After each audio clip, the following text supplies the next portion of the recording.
साथियों, आज हमारी सरकार के इस टर्म और पिछले टर्म के कार्यों का परिणाम पूरा देश देख रहा है। आज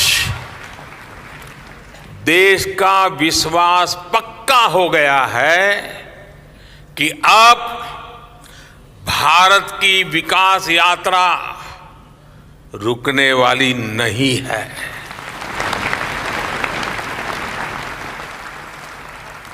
आप जानते हैं कि हमारे पहले टर्म की शुरुआत में भारत वर्ल्ड इकोनॉमी में 10वें नंबर पे था। जब मुझे आप लोगों ने काम दिया तो हम अब 10 नंबर ही थे।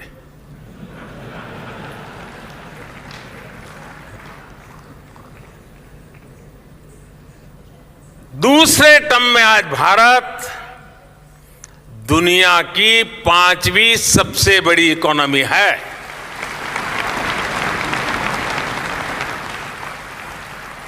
और ये ट्रैक रिकॉर्ड के आधार पर, बातों बातों में नहीं, ट्रैक रिकॉर्ड के आधार पर मैं कह रहा हूं।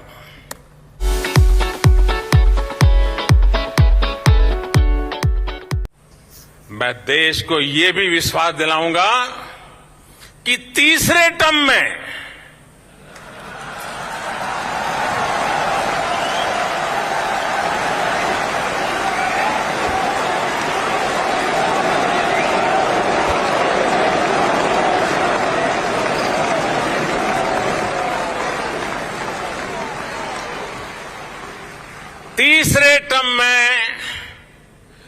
दुनिया की पहली 3 इकोनॉमीज में एक नाम भारत का होगा।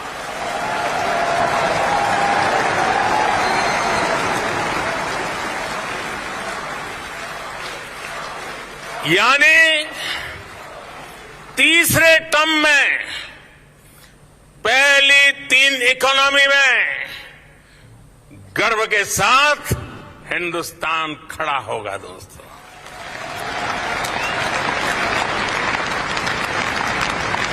थर्ड टर्म टॉप 3 इकोनॉमी पर पहुंच के रहेगा भारत। और ये मोदी की गारंटी है।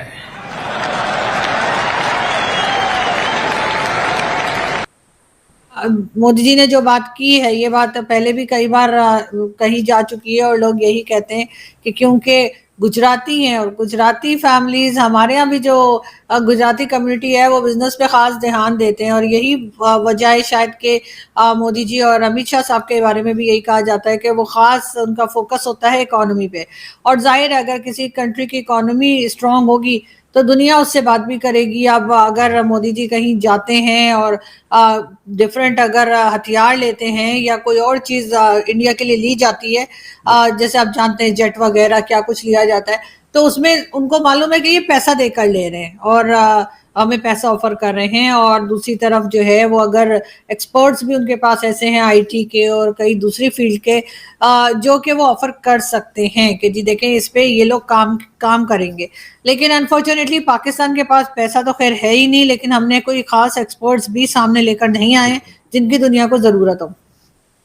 हमारे यहाँ बिल्कुल यही काम चल रहा है कि अच्छा अब इधर से लोन मिल गया, अब अगला शिकार कौन है, अच्छा फिर उधर से लोन मिल गया उसके बाद कौन है, और यही करते जा रहे हैं। और लेकिन ये सिलसिला कब तक चलेगा? 76 ईयर्स तो चल गया बहुत सक्सेसफुली, कोई ना कोई जुगाड़ हम लगाते रहे, लेकिन अब आगे थोड़ा सा मुश्किल नजर आ रहा है ये काम होता हुआ।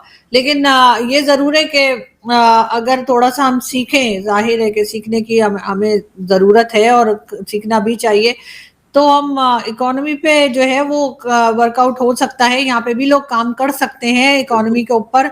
और जैसे कि हमारे यहाँ भी गुजराती कम्युनिटी मौजूद है, अगर उनमें से कुछ एक्सपर्ट्स को, जो इकोनॉमी के एक्सपर्ट्स हों, उनको गवर्नमेंट में शामिल किया जाए, उनको किसी तरीके से इन्वॉल्व किया जाए पाकिस्तान की इकोनॉमी में, तो शायद वो कोई हमें बेहतर एडवाइस कर सके, जिससे हम जो है वो अपने आप को भी इस प्रॉब्लम से निकाल सकें। मोदी जी ने बहुत सारे वादे और दावे किए हैं आने वाली हुकूमत के लिए, आने वाले टेन्योर के लिए। क्या आपको लगता है तीसरी हुकूमत मोस्ट प्रोबेबली तो मोदी सरकार की ही होगी, और अगर उनकी आती है तो इंडिया को कहाँ जाता देख रहे हैं? देखिए, पहली बात तो जो मोदी जी ने पहली बार खुल के बोला है अपनी तीसरी टेन्योरिटी के बारे में, इससे पहले मोदी जी ने कभी ऐसा कुछ बोला नहीं, ठीक है। और दूसरी बात, मोदी जी ने जो स्पीच दी, मोदी जी ने उसमें कहीं पर भी ये नहीं कहा कि अगर भारत की जनता मुझे तीसरी बार चुनती है। मोदी जी ने कॉन्फिडेंस के साथ कहा कि जो मेरी तीसरी टेन्योरिटी होगी, और उन्होंने सीना ठोक के कहा, उन्होंने कहा कि भाई अब की बार मैं नरेंद्र मोदी, मैं भारत से वादा करता हूं कि जो भारत की इकोनॉमी है जो 5 नंबर पे है, मैं उसको उठा के तीसरे नंबर पे कर दूंगा, और वो कर देंगे। ये बात, इस बात को कोई भी झुटला नहीं सकता, वो कर देंगे। और अगर रही बात उनकी स्पीच की, उन्होंने अपनी स्पीच में क्लियरली काफी सारी चीजें मेंशन की हैं। अब उन्होंने मेंशन किया कि 75 साल में इंडिया में कितने एयरपोर्ट्स थे और पिछले 9 सालों में एयरपोर्ट्स कितने हुए, नेशनल हाईवेज कितने थे, रेलवे सिस्टम था, एजुकेशन लेवल था, उन्होंने काफी सारी चीजें मेंशन की।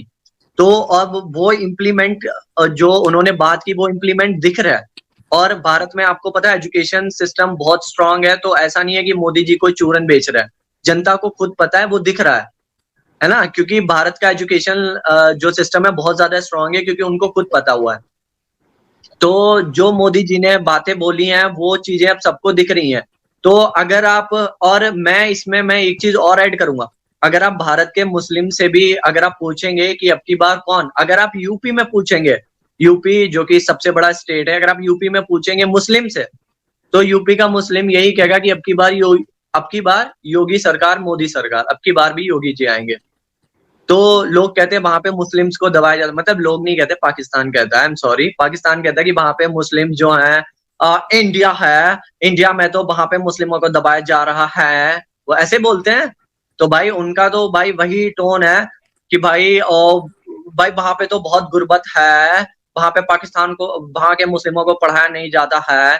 तो ये चीजें तो सिर्फ आपकी जनता को ही दिखती हैं, बट इंडिया में अगर हम मुस्लिम से पूछेंगे, और अगर आप ओवरऑल पूरे इंडिया की बात करेंगे, तो आप किसी भी रिलीजन से पूछ लें, चाहे वो मुस्लिम हो, हिंदू हो, या क्रिश्चियन हो, या जैन हो, पारसी हो, कोई भी हो, वो सब बोलेंगे कि अब की बार मोदी जी, और डेफिनेटली मोदी जी आएंगे।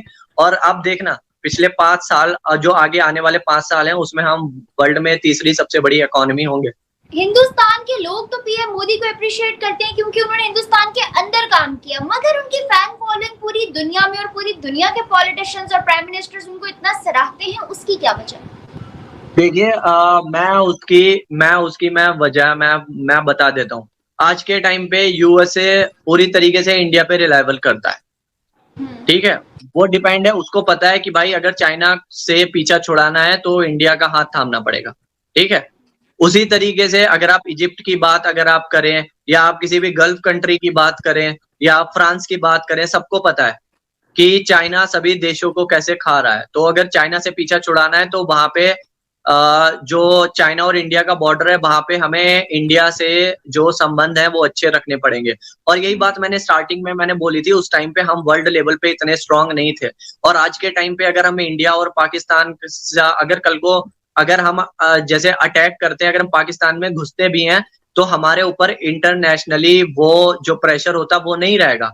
चाहे आप यूएसए ले लें, फ्रांस ले लें, यूके ले लें, वो प्रेशर हमारे ऊपर नहीं रहेगा। और ये बात मोदी जी ने एक इंटरव्यू में भी बोली थी, वो मैं आपको वीडियो सेंड करूंगा, जब उनसे किसी इंडियन जर्नलिस्ट ने पूछा था कि जब जब जब उरी हमला हुआ था, जब सर्जिकल स्ट्राइक हुई थी, तो उसने मोदी जी से पूछा था कि आपने सर्जिकल स्ट्राइक करवाई, आपको यूएसए का डर नहीं लगा कि आपके ऊपर इंटरनेशनल प्रेशर आएगा?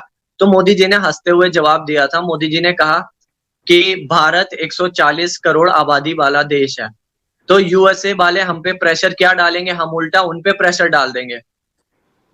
यूएसए का प्रेशर आया था, बट हमने उल्टा उनके ऊपर इतना प्रेशर डाल दिया कि उन्होंने उन्होंने इंटरनेशनल मीडिया में खुल के बात ही नहीं की, और सच में कोई बात नहीं हुई थी।